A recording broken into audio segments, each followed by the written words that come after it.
Salut à toutes et à tous. Aujourd'hui je vous retrouve pour une vidéo que je vais essayer de faire assez rapidement. En fait c'est un peu dommage, cette vidéo aurait sans doute dû sortir en janvier, au tout début de janvier. Mais voilà, j'ai du mal avec l'organisation et je suis trop occupée, ce qui fait que ça sort que maintenant. Mais c'est pas grave. J'avais de toute manière précisé, je pense, assez souvent en ligne que mon année allait commencer après l'agrégation. Alors du coup, cette vidéo va être assez rapide, je l'espère, et elle va porter sur les livres que j'espère très fortement lire durant cette année 2018. Donc certains livres sont déjà là, d'autres livres, je ne les ai pas encore achetés. Voilà. Alors, on va commencer par le premier livre que j'ai vraiment très envie de lire cette année, c'est L'Orientalisme d'Edward Said. Alors en fait, je connais assez bien, je crois, ce livre, j'en ai lu beaucoup d'extraits, je l'ai étudié dans certaines classes, mais je ne l'ai jamais lu en entier. Donc L'Orientalisme d'Edward Said, c'est quand même un des gros monuments du postcolonialisme, c'est un des ouvrages vraiment de référence quand on veut penser l'Occident, l'Orient et pourquoi on pense ces deux entités quand on veut penser colonialisme, décolonialisme, anticolonialisme.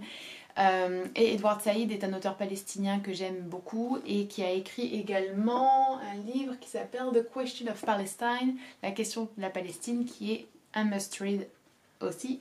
Donc voilà, cette année je n'y couperai pas.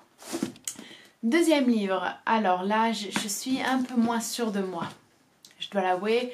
J'ai très envie de lire Guerre et paix de Tolstoï. Alors j'aime beaucoup Tolstoï. J'aime plus en fait la non-fiction chez Tolstoï, c'est-à-dire il a écrit plusieurs livres sur le christianisme, il a écrit plusieurs ouvrages sur la bienveillance, les relations, sur la politique de manière on va dire très globale. Il a également parlé du végétarisme parce que Tolstoï était végétarien voire végétalien. Donc j'aime beaucoup Tolstoï, j'ai bien aimé Anna Karenina, j'aime bien aimer La mort d'Ivan Ilitch, enfin toutes ces nouvelles, est-ce que c'est des nouvelles ou des petits romans, je sais pas, que j'ai pu lire, j'ai beaucoup aimé. Mais le gros truc, c'est quand même Guerre et paix et il est vraiment big. Donc ça, je ne sais pas, c'est vraiment un de mes objectifs. Mais je trouve que Tolstoï, c'est pas l'auteur le plus évident parce qu'il y a beaucoup de personnages.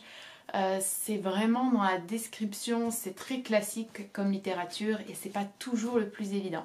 Mais j'espère vraiment. Autre livre que j'espère lire, Moby Dick. Alors en fait je l'ai en anglais et Moby Dick c'est pas de l'anglais moderne. Donc c'est un petit peu un challenge linguistiquement parlant. Néanmoins je l'avais déjà commencé en fait et je m'en suis arrêtée à je sais plus trop quelle page, c'est ça qui est bien. Ah si, ici. Et j'avais beaucoup aimé en fait Moby Dick. J'ai purement arrêté à cause d'un manque de temps et je devais préparer d'autres choses. Mais sinon, malgré la difficulté linguistique, j'ai beaucoup aimé le peu que j'en ai lu et donc j'ai hâte de continuer. Malheureusement, je pense qu'il va falloir tout relire parce que ça m'est un petit peu quand même sorti de l'esprit. Mais voilà, Moby Dick c'est quand même deux classiques et j'ai très envie de le lire. C'est franchement une de mes priorités en tout cas cette année. Autre livre que j'ai très envie de lire cette année, et c'est aussi, enfin Moby Dick non, mais pour revenir à Tolstoï, c'est aussi de la littérature russe. En fait, je suis très portée littérature russe cette année, j'ai l'impression. Life and Fate de Vassili Grossman. Alors ça, je sais pas trop comment c'est traduit en français. Vie et destin, je ne sais pas trop. Alors ça, en fait, c'est un classique plutôt moderne, c'est du XXe siècle. Ça a été souvent comparé à Guerre et paix en fait, du coup je sais pas si je vais quand même réussir à me taper les deux, mais bon c'est pas grave. Il est gros lui aussi, donc britannique, voilà, traduction en anglais, mais je l'ai acheté au Kazakhstan, donc c'est un peu un souvenir de voyage en même temps que qu'un livre.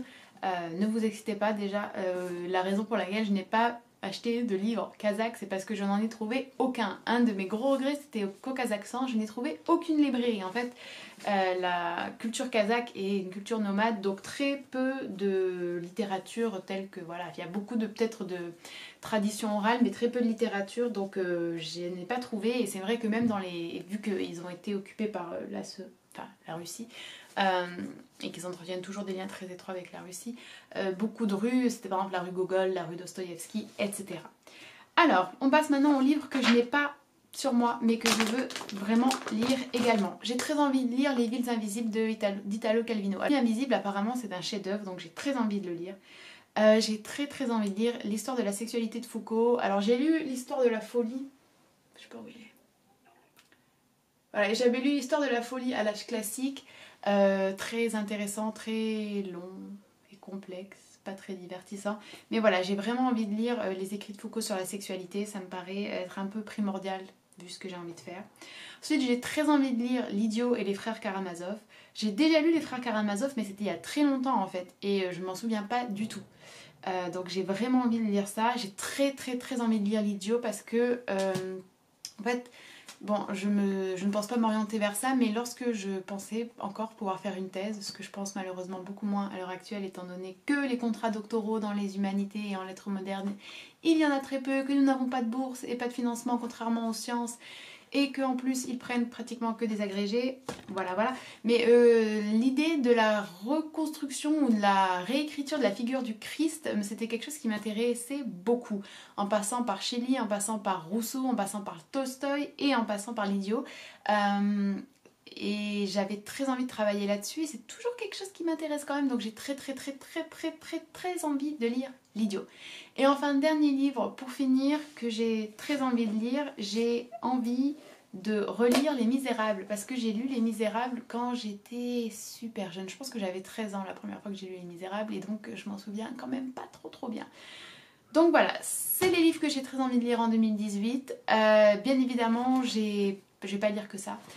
J'ai très envie là de lire beaucoup de littérature palestinienne et arabe, mais bien évidemment traduite en français. J'ai très envie de me faire un peu tout Naguib Mahfouz, tout Nawal El-Saadawi, mais ça c'est sûr. J'ai très envie de découvrir Kateb Yassine par exemple, Taha Hussein. Bon, bref. Beaucoup d'envie et j'espère très sincèrement pouvoir vous faire plein de vidéos sur la littérature dès que l'agrégation sera finie parce que j'adore faire ces vidéos et que je pense que la littérature est très importante et j'ai envie de partager avec vous mon amour de la littérature. Donc voilà. N'hésitez pas à me dire ce que vous avez envie de lire cette année. J'aime toujours savoir ce que les autres lisent et puis on peut toujours trouver des petites inspirations et des petites idées, c'est génial. Voilà, merci d'avoir regardé cette vidéo. Je vous encourage, si vous le voulez, à checker mon Twitter et mon Instagram. Je poste assez souvent et si vous le souhaitez, si vous pouvez... comment on dit en français? If you can spare. Si vous avez 1 euro qui traîne par mois et que vous avez envie de soutenir cette chaîne et que vous avez envie de m'encourager, notamment pour pas la lecture, mais par exemple quand on lit ça et qu'on fait une vidéo sur ça, c'est beaucoup de temps, beaucoup de recherche, beaucoup de travail. Donc si jamais vous avez envie de soutenir ma chaîne, vous pouvez regarder mon Patreon et avec 1 euro par mois, je poste des vidéos qui sont exclusives pour Patreon, je poste des photos, des petits posts comme mes blogs et c'est un site que j'aime beaucoup parce que j'essaye de construire une communauté bienveillante et safe sur ce site pour partager avec vous des choses beaucoup plus personnelles et qu'on puisse un peu mieux se connaître. C'est vraiment quelque chose qui me tient à cœur pour cette année 2018 et je vais pas vous mentir, c'est également très important financièrement pour moi parce que cette chaîne c'est un grand investissement de temps et d'énergie. Voilà, merci pour l'attention. N'hésitez vraiment pas à me dire ce que vous avez envie de lire. J'ai très envie de savoir ce qui est sur vos étagères et je vous dis à la prochaine.